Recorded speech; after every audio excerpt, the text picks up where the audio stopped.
This is my little series of short videos about doing it yourself publishing. I wanted to talk about a guy who contacted me last week. He was the friend of a friend, and he's written a novel that is about 110,000 words. And I get asked quite often to look at someone's novel.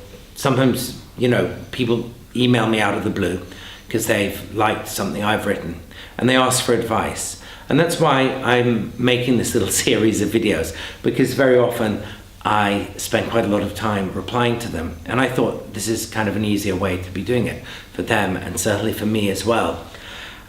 So this guy messaged me last week and he sent me his novel. He's never been published before, and his novel is about 110,000 words, which is long. It's about, I guess that would be about 380 or 400 pages if it was published in conventional sort of font and form. And he told me that he's always wanted to be a writer, and now circumstances in his life are suitable and he has some time and enough money to be doing it. So he's written this novel. He didn't show the idea to anyone, to any publishers or agents beforehand, and he's finished it. And he sent it to me, and I read it, and it's very good. I could see, though, why several agents have turned it down, because when he sent it to them. And I encouraged him to certainly continue trying to get an agent, because that's what he thought was the obvious thing to do, an agent and then a publisher. But I advised him to really go the do-it-yourself route, like I've done in recent years. And this is how I suggested he do it. His novel is, as I said, about 110,000 words. I suggested that he cut the novel into 2 or even into 3, because especially with eBooks now, nobody weighs the book on their hand like we always used to do in a bookshop. Or if they order it on Amazon, maybe they'll check how many pages and they'll think in a kind of lousy way, is this really worth $6.99 or something? So I suggested to him, cut it into 2 or 3 novels, make it a trilogy, get 3 covers done, and you can get them cheap. There's a website that I've used, which I think is great fun, called Fiverr.com, Fiverr.com. And you can get a lot of stuff for $5, but I don't recommend that. I recommend using it as a way to find really good graphic designers and pay them, their upper rate, which is often not very much. It's like $30 or $40 to do you a cover. And if you've written 3 books, which are quite short, do the same kind of cover, maybe the same cover, just in different colors. Get a company like eBook Partnership, who I mentioned, to do the eBook coding. Then I suggested that he write to some of his favorite writers and ask them, would they give him a quote? And I suggested to him, please don't send your manuscript to an author, without checking if they'd read it first, but instead write them, a rave message and say, like he did to me, and say, I've been an inspiration or something like that, and would I give him a quote? And of course I gave him a quote straight off, because every down on their luck author likes to be given a bit of praise.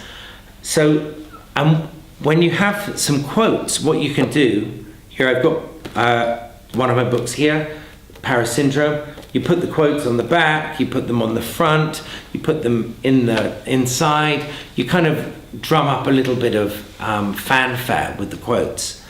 And you get the book edited professionally, as I've said in the other videos, using a professional editor, and that doesn't have to be very expensive, depending on the shape of the book.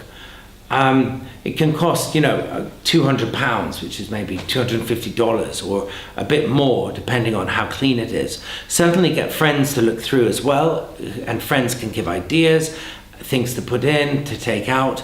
But in the editorial process, don't get down, if people make sort of long and sort of stupid remarks.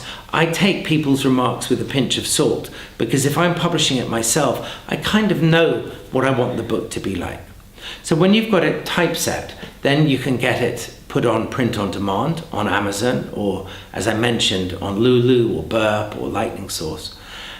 The great thing with a lot of these new publishing systems is that they will get you an ISBN number, and you don't even need to handle it yourself. With some of them, like Lightning Source and Lulu, you can give your own ISBN numbers, but that's not really very important. Then when you've got it typeset and you've sent the print on demand off, you can upload it, within a day or two, and you can kind of revise it as you go. But it'll give you this amazing feeling that you're a published author on Amazon. People can be buying your books. You set your own prices, which is extraordinary, for print on demand, just as you do for ebooks as well. And with ebooks, I've always suggested to publish the ebook quite cheap. Someone suggested to me to charge the price of a cup of coffee, because then people don't think twice. But the great thing is you can alter the prices, just like you can alter the content of the book, at a moment's notice. And then if you're feeling a bit sassy, you can do one of a few other things. You can get an audiobook done and upload that. You can read the book yourself and get someone to, maybe if you've got like me, a 13-year-old whiz kid who's standing behind the camera now, Timur, you can get him to edit your voiced version of the book. Or you can even give away slices of your book, whether it be print on demand or ebook. You can give away slices, and on Amazon or on a website like Goodreads. And I rate Goodreads extremely highly in the whole social media model. And in the final little video in a minute, I'll be talking about social media.